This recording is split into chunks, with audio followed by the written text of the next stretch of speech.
జై శ్రీరామ్. శ్రీమాత్రే నమః. శ్రీ గురుభ్యో నమః. ఆగస్టు నెల 1వ తారీఖు నుంచి 2024 సంవత్సరం ఆగస్టు 1వ తారీఖు నుంచి 2024 సంవత్సరం ఆగస్టు 24వ తారీఖు వరకు కూడా శుక్ర భగవానుడు సింహరాశిలో సంచారం జరుగుతుంది. ఇది ఒక విశేషాంశం. ప్రతి సంవత్సరం శుక్ర భగవానుడు సింహరాశిలోకి వస్తూనే ఉంటాడు. సంవత్సరంలో ఒక్కసారి డెఫినెట్గా ఆయన సింహరాశిని టచ్ చేస్తాడు. కొన్నాళ్ళు అక్కడ ఉండి మళ్ళీ కన్యారాశికి వెళ్తాడు. ఇలాగా ప్రతి రాశిని ఆయన తిరుగుతూనే ఉంటాడు.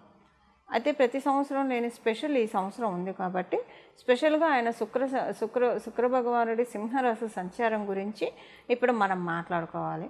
ఏంటి ఆ స్పెషల్ అంశం ఏంటంటే శనీశ్వరుడు శుక్ర భగవానుడి రాశులైన వృషభ రాశి మరియు తులారాశులకి పరిపూర్తి రాజయోగాన్ని ఇచ్చేది శనీశ్వరుడు.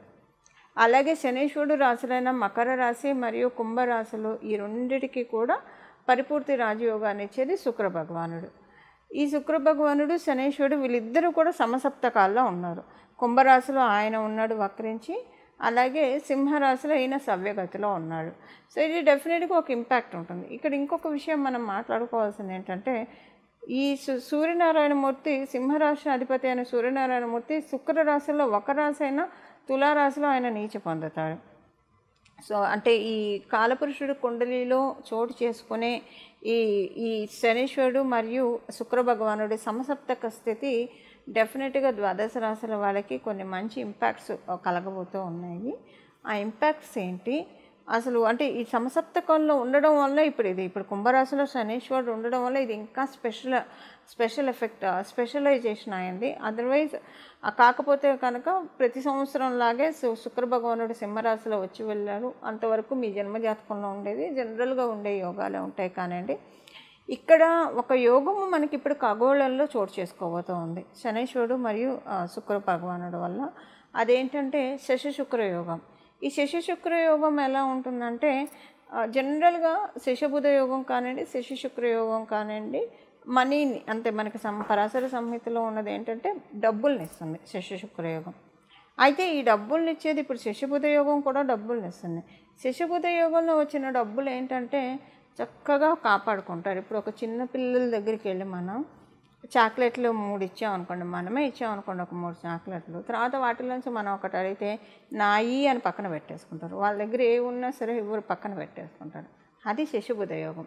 అంటే వచ్చిన ప్రతి రూపాయి కూడా చాలా ప్రీషియస్గా చూస్తారు, చాలా చక్కగా దాచిపెట్టుకుంటారు. పొందిగ్గా వాళ్ళ ఫైనాన్షియల్ ఇది ఉంటుంది. అంటే టూ మచ్ ఫైనాన్షియల్ డిసిప్లిన్ ఉంటుంది. ఈ శశి శుక్ర యోగం ఎలా ఉంటుందంటే ఒక దాత అంతే.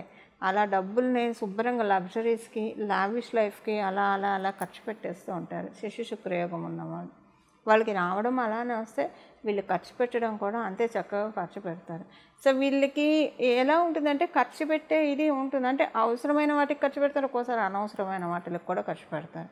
లగ్జరీస్కి మెయిన్ కాస్మెటిక్స్కి శశి శుక్రయోగం ఉన్న వాళ్ళు పెట్టినంత ఇది ఇంకెవరు కూడా పెట్టరు. కాస్మెటిక్స్ కానివ్వండి, లావిష్ లైఫ్కే కానివ్వండి, ఇలాంటి వాటన్నిటికీ కూడా ఎలాంటి పీనాస్థానం చూపించకుండా చక్కగా ఖర్చు పెట్టేస్తారు. అలాగే ఇప్పుడు ఇది శశి శుక్రయోగము ఒక్కొక్క రాశిలో అంటే ఇది సమసప్తక దృష్టి వల్ల ఏర్పడుతుంది. వీళ్ళిద్దరూ కలిసి లేరు కానివ్వండి, సమసప్తక దృష్టి. ఇప్పుడు శనీశ్వరుడు శుక్ర భగవానుడిని చూస్తున్నాడు, శుక్ర భగవానుడు శనీశ్వరుడు వక్రించిన శనీశ్వరుని చూస్తున్నాడు. ఈ దృష్టి వల్ల శశి శుక్రయోగం ఏర్పడుతుంది. దీనివల్ల ఏమవుతుందంటే ఈ యోగం ఇది ఒక్కొక్క రాశిలో యోగము ప్రతి రాశికి ఇదే అప్లికేబిలిటీ ఉండదు. ఈ ఖర్చు పెట్టుకోవడము ఒక్కొక్క రాశి అంటే ఈ శశి శుక్ర యోగం ఇంపాక్ట్ ఒక్కొక్క రాశిలో ఒక్కొక్క రకంగా ఉంటుంది. వాళ్ళిద్దరూ మళ్ళీ దృష్టి వల్ల ఏర్పడేది ఒక రకంగా ఉంటుంది, వాళ్ళిద్దరూ కలిసి ఉంటే ఒక రకంగా ఇలా మనం మాట్లాడుకుంటూ వెళ్తే అనేకం ఉంటాయి. అయితే ఇప్పుడు మనకి కావాల్సిన అంశం ఏంటంటే సింహరాశిలో ఉండి సింహరాశిలో ఉండి ఈ యోగం ఏర్పడుతుంది. జనరల్గా మనకి పరాశర సంహితలో ఏంటంటే కుంభరాశిలో శనీశ్వరుడు ఉండి సింహరాశిలో ఏదైనా గ్రహాలు ఉంటే అదొక రాయల్ హానర్స్ని లీడ్ చేస్తుంది. చాలా మంచి కాంబో. యాక్చువల్గా అన్ని రాశుల్లోకి సింహరాశి మరియు కుంభరాశిలో ఎవరికైనా గ్రహాలు ఉంటే కనుక చాలా మంచిది. ఆ రెండిట్లో కలిపి లేకపోయినా ఒక్క దాంట్లో గ్రహాలు ఉన్నా కూడా చాలా మంచిది. అలాగే రెండిట్లో ఉంటే ఇంకా అసలు సూపర్బ్, వాళ్ళ లైఫ్ చాలా బాగుంటుంది. అంటే వాళ్ళు చిన్నప్పటి నుంచి స్వయం కృషితో పైకి వచ్చిన వాళ్ళు అవుతారు. అంటే ఇప్పుడు మనం చూస్తూ ఉంటాం మన కళ్ళ ముందు ఎదిగిన వాళ్ళు చిన్నప్పటి నుంచే స్ట్రైట్ అవే ఎదిగిన వాళ్ళని చాలామంది, అది కూడా ఇంకా మళ్ళీ రాకెట్ లాగా ఎదిగి జప్పని కింద పడకుండా ఆ ఎదుగుదల వాళ్ళకి ఇంకా పెంచుతుంది, మళ్ళీ వాళ్ళతో పాటు చాలామందిని అప్లిఫ్ట్ చేసే విధంగా ఉంటుంది. అలాగే ఇది ఉంటుందన్నమాట. అంటే ఇప్పుడు ఈ ఈ ఈ ఈ ఎదుగుదల కుంభరాశి సింహరాశిలో ఉన్న వాళ్ళ గ్రహాలు ఉంటే ఎదుగుదల ఎలా ఉంటుందో వాళ్ళు ఎదుగుతారు, లివ్ అండ్ లెట్ లివ్ అనమాట. వాళ్ళ చుట్టుపక్కల ఉన్న వాళ్ళందరినీ కూడా వీళ్ళతో పాటు ఆటోమేటిక్గా రైజ్ అయిపోతూ ఉంటారు. వాళ్ళంతా స్టాండర్డ్ కాకపోయినా రైజ్ అవుతారు. ఇప్పుడు మనకి ఈ గూగుల్ ఇన్వెంట్ చేసిన వీళ్ళని మనం చూస్తే చిన్నప్పటి నుంచే వాళ్ళు అవన్నీ కూడా చాలా కష్టపడి ఫ్రేమ్ చేస్తారు. ఎంతమందికి ఆ టెక్నాలజీ ఉపయోగపడుతుంది చెప్పండి. ఇలాగా అంటే డైరెక్ట్గా కావచ్చు, ఇండైరెక్ట్గా కావచ్చు, వాళ్ళ వల్ల టూ మెనీ పీపుల్ బెనిఫిట్ అయ్యేది ఏదన్నా అలాంటివి ఏమన్నా పడితే అంటే ఆ కాంబో మేజర్గా మనకి కుంభరాశి మరియు సింహరాశిలో ఉన్న గ్రహాల వర్కింగ్స్ వల్లే 70% ఏర్పడతాయి. ఇంక మిగతా 30% వేరే వేరే రాశిలో అక్కడ ఉన్న డిగ్రీస్ వైజ్ వాటి ప్రకారం ఉంటుంది. ఇప్పుడు ఏంటంటే ఈ కుంభరాశిలో మరియు సింహరాశిలో ఉన్న ఈ యోగం అనేది 12 రాశుల వాళ్ళకి కూడా ఒక బ్లెస్సింగ్ డెఫినెట్గా ఇస్తుంది. లక్ష్మీ కటాక్షాన్ని ఇచ్చే మాసం, ఇచ్చే ట్రాన్సిట్ ఇది. లక్ష్మీ అమ్మవారు ఒక్కొక్కసారి మనందరికీ తెలుసు శ్రావణ మాసంలో లక్ష్మీ అమ్మవారు భూమి మీదకి వస్తుంది. అందుకే శ్రావణ మాసం మనం వరలక్ష్మి వ్రతం చేసుకుంటాం. శ్రావణ శుక్రవారాలు మనం చాలా చక్కగా జరుపుకుంటాం. ఆడవాళ్ళు జరుపుకుంటారు, మగవాళ్ళు కూడా దానికి పూర్తిగా పరిపూర్తి సహకారాన్ని అందిస్తారు. ఎక్కడ కూడా ఏమీ అడ్డు చెప్పరు, వాళ్ళకి కావాల్సినవన్నీ కొనిస్తారు. ఇప్పుడు నిజంగానే లక్ష్మీ కటాక్షం ఉన్న మాసం అండి అందరికీ కూడా, 12 రాశుల వాళ్ళకి, 12 లగ్నాల వాళ్ళకి. చూడండి మన అదృష్టం ఎలా ఉందంటే, మన అందరి అదృష్టం ఇది అనుకోకుండా శ్రావణ మాసంలోనే అంటే ఈ శ్రావణ మాసంలో వచ్చింది. ఇక్కడ శనీశ్వరుడు కూడా ఉన్నాడు. ఎప్పుడైనా లక్ష్మి వస్తానంటే కర్మకారకుడైన శనీశ్వరుడు అడ్డు చెప్తాడు. కుంభరాశిలో ఆయన ఉండడం వల్ల ఆయన ఇప్పుడు అడ్డు కూడా చెప్పట్లేదు, ఎందుకంటే ఇక అక్కడ రాయల్ హానర్స్ అందరికీ ఇవ్వాల్సిందే. సో ఇప్పుడు లక్ష్మీ కటాక్షం, లక్ష్మీ అమ్మవారి శోభ, లక్ష్మీ అమ్మవారి పరిపూర్తి కళలు అన్నీ కూడా మనకి అంతా భూమండలం మొత్తం విస్తరించి ఉన్న శుభ సమయము ఆగస్టు మాసంలో ఏర్పడుతుంది శశి శుక్ర యోగం వల్ల. దీన్ని మరి లక్ష్మీ అమ్మవారు అందరికీ అంటే చక్కటి యోగాన్ని ఇస్తున్నారు. అంటే ఎవరి అర్హతను బట్టి వాళ్ళ జన్మజాతకంలో ఉన్న పూర్వపుణ్య కర్మఫలం బట్టి. ఒకవేళ సపోజ్ కొంతమంది చాలా ఇబ్బందులు పడుతూ ఉన్నారు ఏదన్నా ఏ విషయంలోనూ, అందరూ ఫైనాన్షియల్గానే ఇబ్బంది పడాలని లేదు కదా, కొంతమంది రిలేషన్స్లో ఇబ్బంది పడతారు, కొంతమంది ఆరోగ్యంలో ఇబ్బంది పడతారు, ఒక్కొక్కరు ఒక్కొక్క రకంగా ఇబ్బంది పడుతుంటారు. ఏ విషయంలో అయితే డీప్గా ఇబ్బంది పడుతున్నారో ఆ విషయాన్ని అమ్మవారు హీల్ చేసేస్తుంది, క్యూర్ చేసేస్తుంది. ఒకవేళ జన్మజాతకంలో యోగం లేకపోయినా కూడా యోగం వచ్చే విధంగా మన చేత డెస్టినీ ఎప్పుడైతే డిసైడ్ చేసుకుంటుందో మనకి ఇవ్వాలని చెప్పి ఏం చేస్తే మనకు ఆ యోగం వస్తున్నా ఆ పనిని మనం చేస్తుంది. సపోజ్ ఒకరికి బాగా ఆర్థికంగా ఇబ్బంది, ఇప్పుడు మనకి కనకధార స్థితి కూడా అంతే కదండి. ఒక వృద్ధ బ్రాహ్మణ స్త్రీ మహాదారిద్ర్యంతో బాధపడుతుంటే శంకరాచార్యులు వారు వెళ్ళి అడిగినప్పుడు లక్ష్మీ అమ్మవారు పూర్వపు జన్మ పుణ్యం లేదంటే ఈ ఎండిపోయిన ఉసిరికాయ దానం చేసింది కదా తల్లి, ఇది చాలా అని స్తుతి చేస్తే అమ్మవారు కనక వృక్షం కురిపించినట్టు డెస్టినీ ఇవ్వాలనుకుంటే మన చేత అనుకోకుండా ఏదో ఒక మంచి శుభకర్మ మన చేత చేయిస్తుంది, అనుకోకుండానే మనం చేస్తాము. ఎప్పుడైనా సరే 10 మంది హ్యాపీనెస్లో మన హ్యాపీనెస్ని ఎత్తుక్కునే వాళ్ళకి ఇది ఇంకా మంచిదండి. ఇక్కడ ఇంకా డబుల్ బనాంజా, త్రిబుల్ బనాంజా అని 100 మంది బాగుంటే మనం బాగుంటాం, చాలామంది బాగుంటే మనం బాగుంటాం అన్న తత్వం కల వాళ్ళు మనలో చాలామంది ఉంటారు. వాళ్ళకి ఇది నిజంగా చాలా అంటే చాలా అమృతమైన సమయము. అమృతధార మీకు యూనివర్స్ నుంచి కురిసే సమయము. అమృతధార కురిసిందంటే ఇంకా అన్నీ ఉంటాయి, ఒకటని కాదు, ప్రతిదీ కూడా ఫుల్ఫిల్మెంట్ ఆఫ్ ఎవ్రీథింగ్ అని ఉంటుంది. అలా కాకపోయినా కూడా అందరికీ కూడా ఇది మంచి ట్రాన్సిట్. ఇప్పుడు ఈ శ్రీ మహాలక్ష్మి అమ్మవారి కటాక్షాన్ని మనం ఒడిసిపట్టుకునే మాసం ఎలానో శ్రావణ మాసం, దీనికి మనం ఇంకా ఏ ప్రత్యేక క్రియలు చేయడం వల్ల ఇది ఇంకా వస్తుంది. 12 రాశుల వాళ్ళకి కూడా ఏ ఏ విషయాల్లో ఇది మంచి ప్లస్ అవుతుంది, ఇది మనం ఒక్కసారి ఇప్పుడు మాట్లాడుకుందాం. తులారాశిలో పుట్టిన వాళ్ళకి మరియు తులా లగ్నంలో పుట్టిన వాళ్ళకి 11వ స్థానంలో జరుగుతుంది. మీకు ఇది 11 మరియు పంచమ స్థానంలో జరుగుతున్నాయి. చాలా మంచిదండి ఇది. సో పంచమ లాభస్థానంలో జరగడం వల్ల శనీశ్వరుడు వక్రించి ఉన్నా కూడా ఇది చాలా మంచి ట్రాన్సిట్ మీకు. ఏ విషయాల్లో అంటే ఫైనాన్షియల్ మ్యాటర్స్లో చాలా బాగా ఉంటుంది, మంచి పురోభివృద్ధి ఉంటుంది. మీ పిల్లలు మంచి అంటే ఆర్థిక క్రమశిక్షణతోటి, ఆర్థిక డిసిప్లిన్ తోటి ఉంటారు.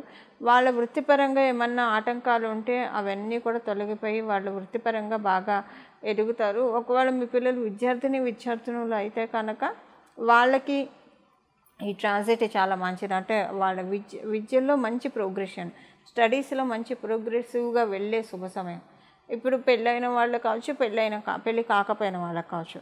మీరు ఎప్పటి నుంచో ఏదైనా అమౌంట్ అనుకొని పెండింగ్గా ఉండి రాలేదు అని అనుకున్నవి వస్తాయి.